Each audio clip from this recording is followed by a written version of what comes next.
Bonjour à tous, je me présente, Myriam Ranoukadieu, APPR, agente de planification, programmation et recherche pour la direction des services multidisciplinaires, volet support à la pratique professionnelle et au programme du CIS de l'Abitibi-Témiscamingue. Je vous souhaite la bienvenue à cette capsule de présentation de la trajectoire des partenaires de référence aux services sociaux ainsi que de la trajectoire de gestion de la crise dans le milieu. Prenez note que cette capsule s'adresse uniquement aux partenaires ainsi qu'aux employés non sociaux du CISAT, c'est-à-dire aux organismes communautaires, aux établissements scolaires, aux infirmières, inhalothérapeutes, nutritionnistes, etc. La première étape de la trajectoire de référence aux services sociaux est la formulation de la demande par un usager. L'usager avec qui vous faites affaire sera généralement en présence à votre bureau ou encore au téléphone. Il peut arriver qu'un usager formule une demande à laquelle vous n'êtes pas en mesure de donner suite parce qu'il ne s'agit pas de la mission de votre organisation, de la mission de votre service, parce que l'usager a besoin de rencontrer quelqu'un d'un autre type de profession, etc. Dans ce cas, il est possible d'utiliser le formulaire de référence psychosociale partenaire qui a été mis en place afin de permettre aux organismes communautaires ou autres partenaires de référer aux besoins des personnes vers le CISAT. Ce formulaire est facultatif, mais pourra permettre un accès facilité de l'usager au service du CISAT. En effet, lorsque le formulaire de référence partenaire est complété, cela évite à l'usager de devoir raconter de nouveau son histoire à un intervenant du service d'accueil psychosocial afin que celui-ci puisse procéder à l'analyse de son besoin. Le formulaire partenaire, que nous verrons dans la capsule le concernant, servira alors d'analyse du besoin de l'usager qui sera bonifié uniquement si nécessaire par les intervenants du service d'accueil psychosocial avant d'orienter la demande de l'usager vers le bon service. Enfin, il sera toujours possible pour un partenaire d'orienter un usager vers les services du CISAT sans avoir complété le formulaire de référence partenaire. À ce moment, le processus d'accueil, analyse, orientation et référence sera complété lors d'une rencontre de l'usager avec un intervenant de l'accueil psychosocial. L'usager sera ensuite orienté vers le service répondant le mieux à son besoin. Prenez note qu'il est toujours possible, si requis, de faire un accompagnement personnalisé de l'usager vers les services du CISAT. L'accompagnement personnalisé peut prendre des formes suivantes. Soit se déplacer physiquement avec l'usager à l'accueil psychosocial où ce dernier doit déposer sa demande de service, ou encore téléphoner en présence de l'usager à l'intervenant de l'accueil psychosocial auprès duquel l'usager doit déposer sa demande de service.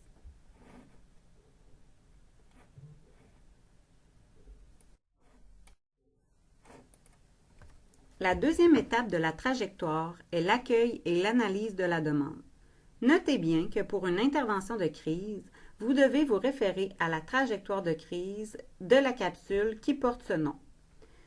L'accueil et l'analyse de la demande consistent en une prise de contact avec l'usager, une collecte d'informations et à l'identification des besoins de l'usager en complétant le formulaire de référence partenaire.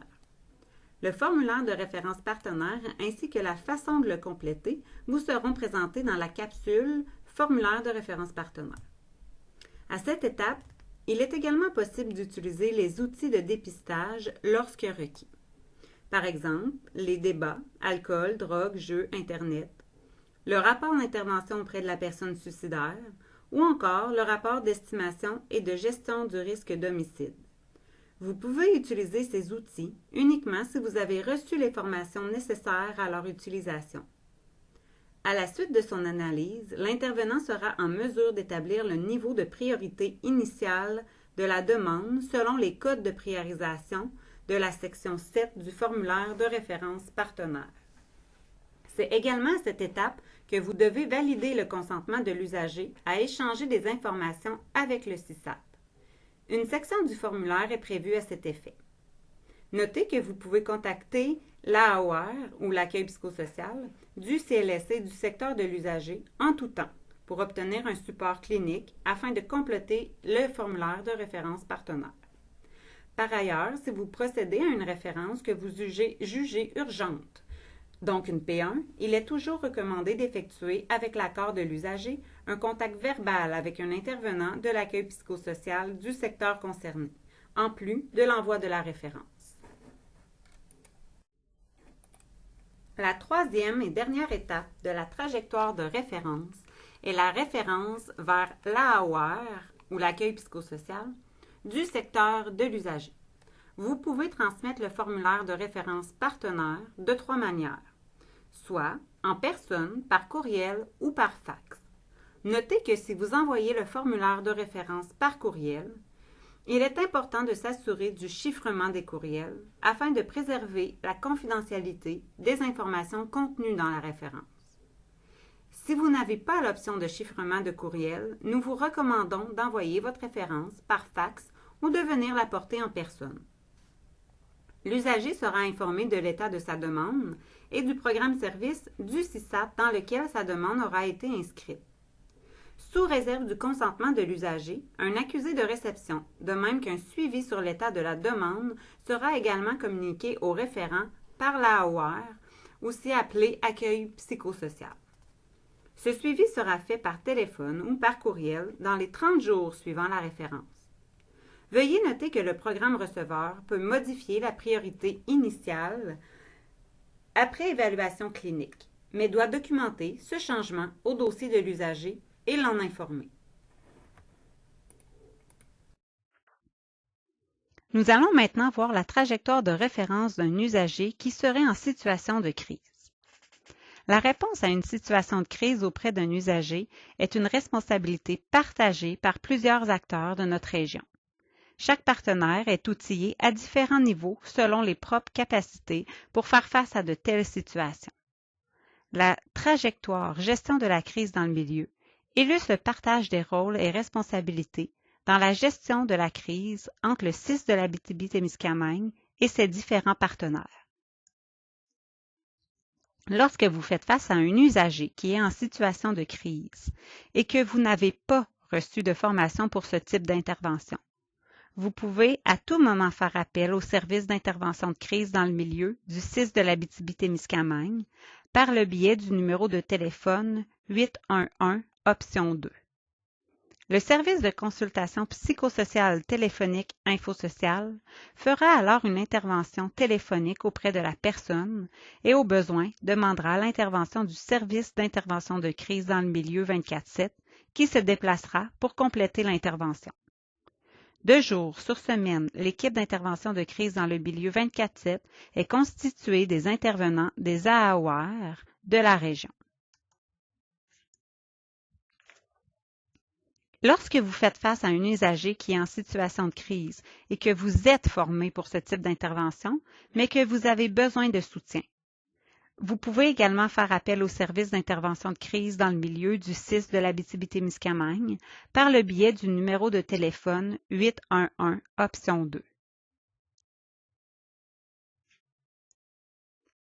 Lorsque vous faites face à un usager qui est en situation de crise, que vous êtes formé pour ce type d'intervention et qu'au terme de votre intervention, l'estimation du risque suicidaire est vert, donc une absence de danger, ou jaune, un indice de danger faible, au besoin, vous pouvez référer l'usager à l'AOR de son secteur en vous référant à la trajectoire des partenaires, référence aux services sociaux présentée plus tôt.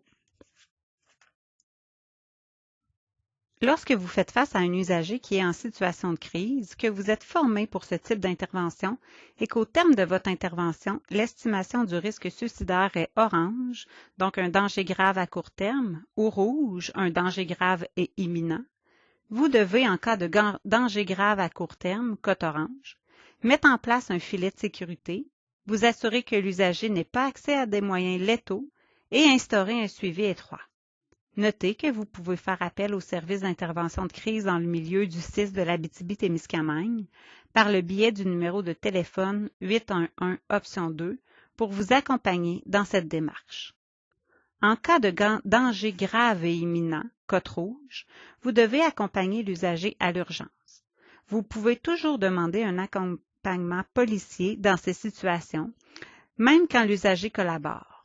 Une fois à l'urgence, vous devez remettre à l'infirmière du triage une copie de votre rapport d'intervention auprès de la personne suicidaire et laissez-lui vos coordonnées afin qu'elle vous avise du congé de l'usager.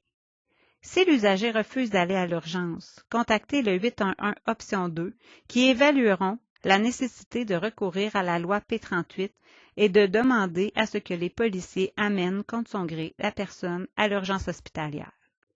Par ailleurs, si la sécurité de l'usager ou d'autrui est actuellement menacée, exemple tentative de suicide en cours, contactez le 911. Merci de votre visionnement et à une prochaine capsule!